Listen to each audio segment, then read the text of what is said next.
தக்காளி சாதம் எப்படி பண்ணுறதுன்னு பார்க்கலாம். இது வந்து ஒரு ஒன் பார்ட் ரெசிபி தான். குக்கரில் தான் நம்ம பண்ண போகிறோம். எப்படி ஈஸியாக குக்கரில் உதிராக பண்ணலான்னு சொல்லி பார்க்கலாம். ஸோ இதுக்கு தேவையான இன்க்ரீடியண்ட் வந்து ஒரு வெங்காயம், 3 தக்காளி, 2 பச்சை மிளகா, கொஞ்சம் இஞ்சி அண்ட் பூண்டு. ஸோ ஒரு குக்கரில் வந்து ஒரு 4 டேபிள் ஸ்பூன்ஸ் வந்து ஆயில் விட்டுருக்கேன். இதில் ஒரு 1 டீஸ்பூன் கடுகு சேர்த்துக்கிறேன்.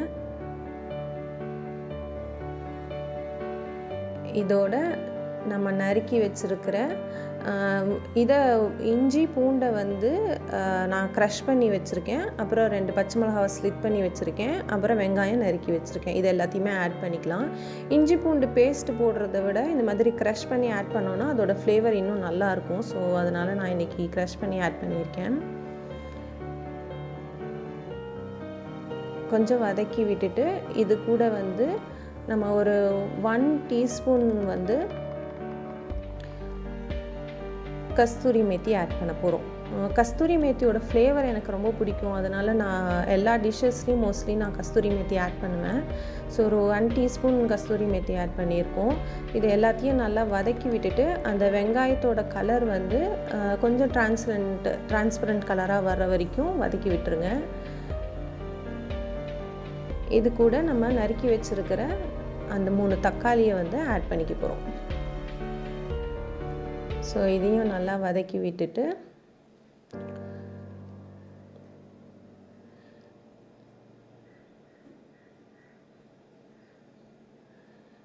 இது கூட ஒரு 1/2 டீஸ்பூன் மஞ்சப்பொடி, அப்புறம் 1½ டீஸ்பூன் சில்லி பவுடர். இது வெறும் சில்லி பவுடர் தான்.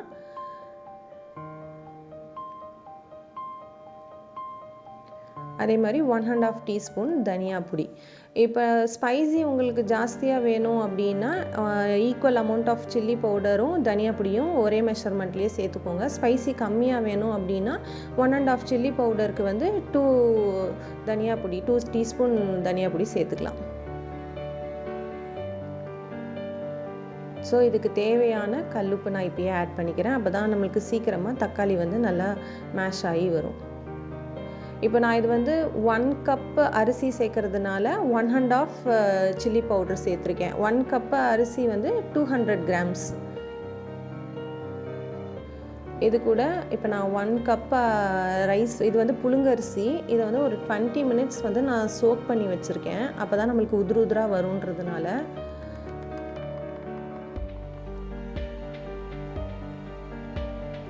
இது புழுங்கரிசின்றதுனால 1 கப் அரிசிக்கு வந்து நான் 2½ கப்ஸ் வந்து தண்ணி சேர்த்துக்கிறேன்.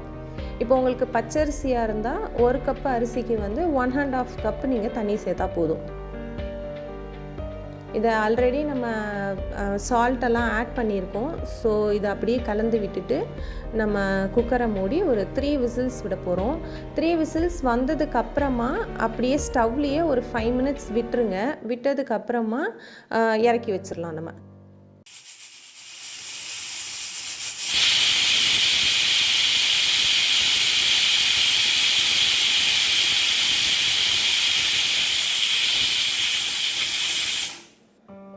இப்போ 3 விசில்ஸ் கழிச்சு ஒரு 5 மினிட்ஸ் நான் அடுப்பில் வச்சுட்டு அப்புறம் கீழே இறக்கி வச்சுட்டேன். அதுக்கப்புறம் ரிலீஸ் ஆனதுக்கப்புறம் ஓப்பன் பண்ணால் இப்படி நல்லா உதிராக வந்திருக்கும். இதோட நான் கொத்தமல்லியை ஆட் பண்ணிக்கிறேன். இப்போ பார்த்தீங்கன்னா இந்த அளவுக்கு உதிராக வந்திருக்கும். நீங்கள் ட்ரை பண்ணி பார்த்துட்டு எப்படி இருந்ததுன்னு கமெண்ட் பண்ணுங்கள். தேங்க்ஸ் ஃபார் வாட்சிங்.